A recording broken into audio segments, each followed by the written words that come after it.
AITAH for venting to my ex about me and my fiancé's personal problems again. It started innocently enough, or so I told myself. A year ago, my fiancée, 27F, and I had been together for 3 years, engaged for 1. Like any couple, we had our problems, disagreements over money, communication, and the endless struggle to balance our careers with personal life. I thought I was handling it, but I didn't. I felt trapped, frustrated, and alone. And so I reached out to someone I thought I could trust, my ex-girlfriend, Clara. She and I had dated for 2 years in college, and though we hadn't ended on the best terms, she knew me in ways no one else did. I told her about our arguments, the small betrayals, the frustrations, and promised her I won't do this again. I just need someone to hear me this once. Clara listened. She sympathized. She offered advice, calm and measured, and I felt relief I hadn't felt in months.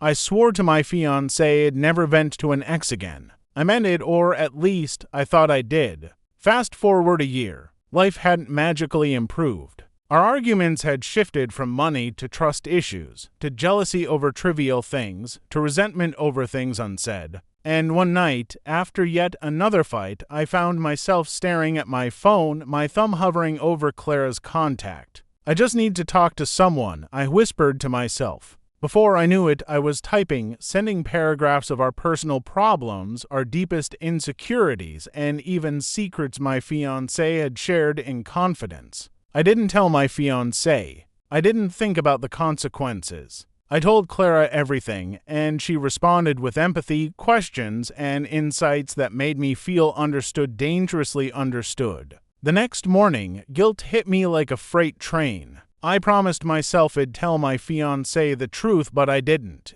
Days turned into weeks. Weeks turned into months. Clara became a confidant once more, the one person who got me, while my fiancé remained unaware. Then, 2 months ago, my fiancé stumbled upon my messages by accident. She saw everything, the fights, the secrets, the things I had entrusted to her in private, now shared with someone I used to love. The look on her face was worse than any argument we had ever had. Hurt, betrayal, shock, and disbelief all rolled into one.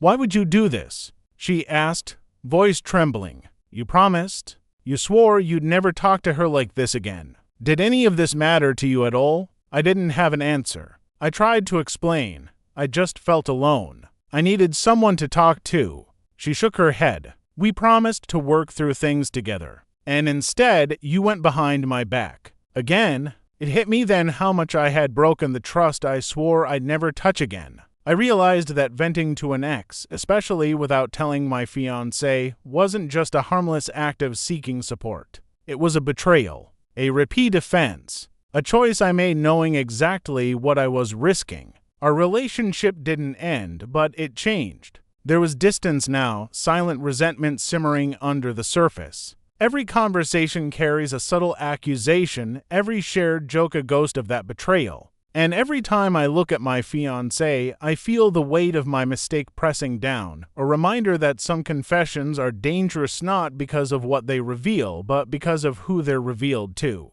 Now I sit here, asking myself, AITAH for seeking comfort in someone I used to love, knowing full well it could hurt the person I love now. Or is it human to crave understanding, even if it comes at a cost? And the hardest part? Knowing that this isn't something I can take back. After my fiancé discovered the messages, the atmosphere in our relationship changed overnight. I thought that honesty alone, finally admitting what I'd done, would fix things. I was wrong. She didn't yell. She didn't storm out. Instead, she went quiet. That silence was heavier than any argument we'd had before. Every look she gave me carried layers I couldn't decode: hurt, disappointment, disbelief. The first few weeks were torturous. She'd ask questions indirectly. "Did you tell anyone else about that? Or do you still talk to her?" I answered truthfully but hesitantly, because the truth itself was dangerous. Clara was still there, still sending messages when I couldn't sleep, still asking for updates about our fights, still asking, subtly, for validation. It wasn't just emotional support anymore, it had become a toxic outlet, and I couldn't stop. I tried cutting her off, deleting her messages, blocking her, but she always found a way through. And each time I responded, I felt myself sinking deeper into guilt and betrayal. Then came the subtle manipulation. Clara, the one I had confided in for support, began sending loaded messages. Are you sure she really understands you? Or she doesn't appreciate how hard this is on you? I would never judge you. At first, I brushed it off, thinking I was imagining it. But it was deliberate. She wanted to create a wedge between us, to make me doubt my fiancé and justify my secrecy. Meanwhile, my fiancé began withdrawing. Little things, shorter texts, avoiding touch, muted laughter became the new normal. I could see the betrayal I had caused eating her from the inside out. The woman I had promised forever to trusted me less than anyone else. She began asking me to hand over my phone, to show her conversations, to prove that I wasn't hiding more. Every time, my heart pounded. I knew the truth about Clara was worse than anything she imagined. It escalated further one night. We had a fight about something trivial, who would pick up groceries, and it quickly spiraled into accusations of secrecy and disloyalty. She screamed, "I can't believe you went back to her. After everything, you still chose to tell her instead of me." And in that moment, I realized how deep the betrayal had gone. This wasn't a single lapse of judgment. This was a repeated violation of trust, a choice I had made knowingly, and it had created cracks that threatened to destroy the foundation of our relationship. I tried to explain, rationalize, apologize, but words were futile. Trust isn't restored with explanations, it's rebuilt over time if it's even possible. And with Clara still lurking in the background, every text I ignored or deleted felt like another opportunity for catastrophe. Months passed. Therapy sessions, long talks, small victories, and quiet defeats. My fiancé agreed to try to work through it, but the shadow of betrayal was always there. I could see it in the hesitation before she kissed me, in the pause before she confided, in the careful way she now measured my words. Every smile, every laugh carried a memory of my transgression. Even now, a year later, Clara still occasionally reaches out. I don't respond, but the temptation remains. And the guilt lingers like a living thing inside me, whispering that one wrong choice could undo everything we've tried to rebuild. The hardest lesson I've learned.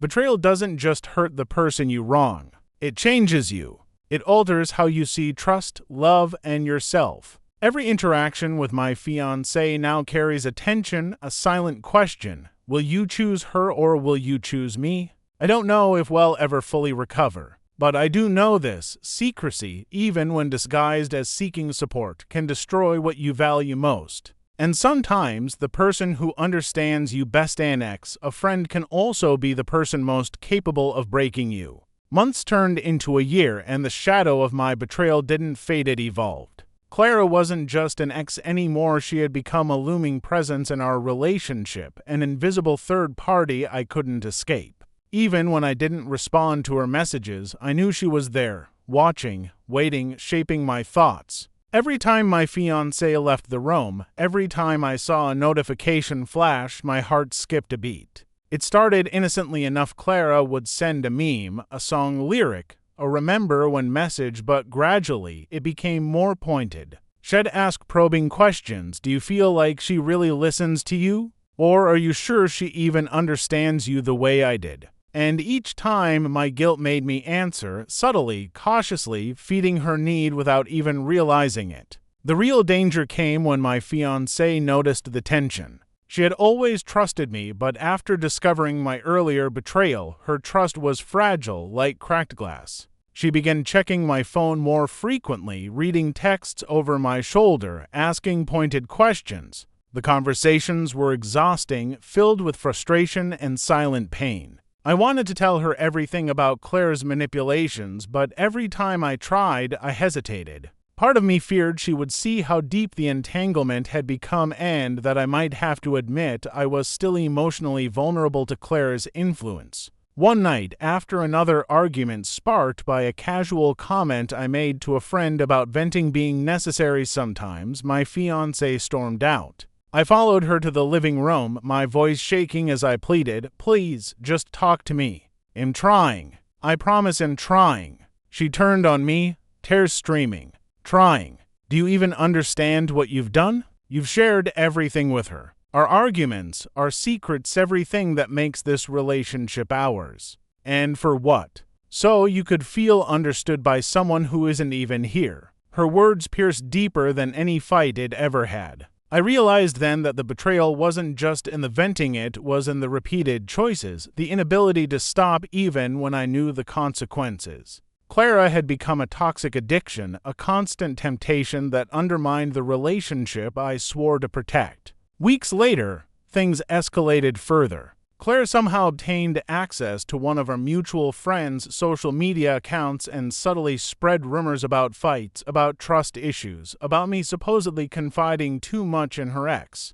I didn't find out until my fiancée confronted me about things she had heard from other friends. Each rumor, no matter how small, fed into her growing mistrust, and every time I tried to explain, it felt like I was building walls around myself that no one could see over. The tension became unbearable. Even when we were together, there was a constant undercurrent of fear. Every laugh, every casual conversation carried a silent accusation. Will he do it again? Will he go back to her? I realized that betrayal doesn't just harm trust, it poisons intimacy, erodes safety, and turns love into vigilance. Finally, the breaking point came on a quiet Sunday afternoon. I was scrolling through my phone, a notification from Clara blinking on the screen, and my fiancée caught sight of it. Her face darkened instantly. "Is she still in your life?" she demanded. I froze. There was no way to deny it. I had ignored the temptation, but the connection was still alive in subtle ways. The argument that followed was brutal. Screaming, tears, and months of unresolved tension spilled out. She called it betrayal, manipulation, and emotional infidelity. I couldn't defend myself. All I could do was acknowledge the truth. I had failed her, repeatedly. I had put my need for comfort above the trust we had painstakingly built. After that day, we set strict boundaries. No contact with exes. No secrets. Daily check-ins. Therapy sessions. I knew it wouldn't undo the damage, but it was the only path forward. Slowly, painstakingly, we began to rebuild. Trust returned in fragments, like shards of glass glued together, never seamless, always fragile. Yet the lesson remained. Betrayal isn't always a single act. Sometimes it's the accumulation of small choices, each one seemingly harmless, that ultimately shakes the foundation of love. And the hardest part? Knowing that some scars never fully heal, that the past lingers in the quiet spaces between words, in the pauses before laughter, and in the shadows of trust. I don't know if we'll ever fully recover, or if the memory of what I did will always hover between us. But I do know this: I cannot repeat the mistakes of the past, and I will never, ever let someone from before compromise the life I am building with the person I love.